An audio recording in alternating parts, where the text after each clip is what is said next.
president at the time of the Reconstruction was Andrew Johnson, and after a month of being in office, he announced his Reconstruction policy.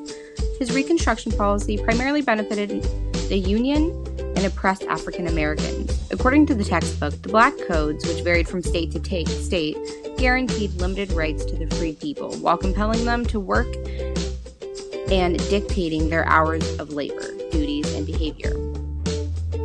These Reconstruction Black Codes took place primarily in the South and varied from state to state. The Mississippi Black Code was seen as easing their transition from bondage to freedom, according to the textbook.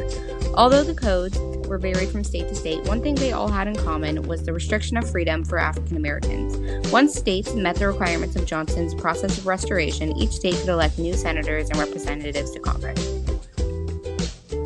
Early in the year of 1866, according to the text, Congress had passed a bill extending the life of the Freedmen's Bureau. This was a counterattack against the Black Codes, which gave the Union more power instead of the freedmen. It gave the white American citizens the full benefits of. The North wanted more evidence of Southern loyalty to the Union before they were given too much power. In order to counteract, Southern Power Congress passed the Civil Rights Act of 1866.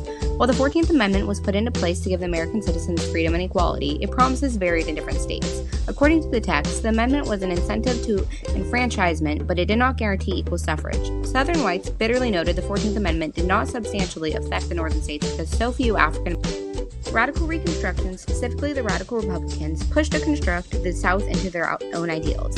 Eventually, the Reconstruction Acts of 1867 primarily got Southern states into the Union. For example, according to the text, Heather Cox Richardson argues the legislation placed the federal government firmly in control of Southern Reconstruction and formally changed the definition of who would have say in American government.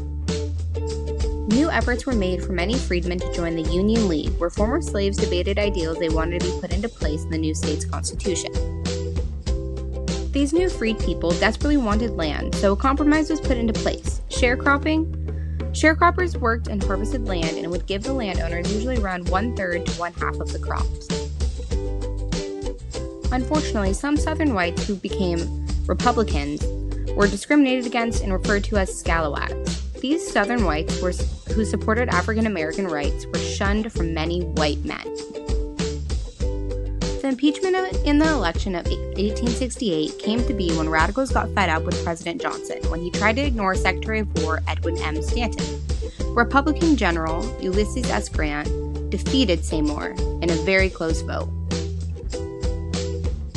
While the 14th Amendment supposedly provided citizenship to all persons born or naturalized in the United States and subject to the jurisdiction thereof, soon the 3/5 clause did not force the South to enfranchise freed slaves, as well as threatening their representation within Congress. Consequently, they would be proportionally reduced if they refused.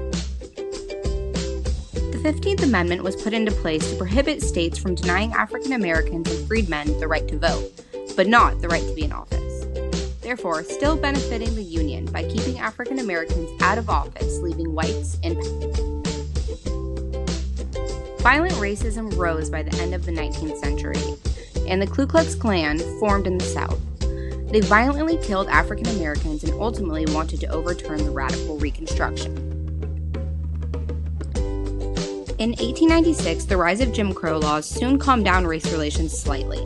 The Plessy v. Ferguson case made separate facilities for whites and blacks, which calmed down racist whites to an extent.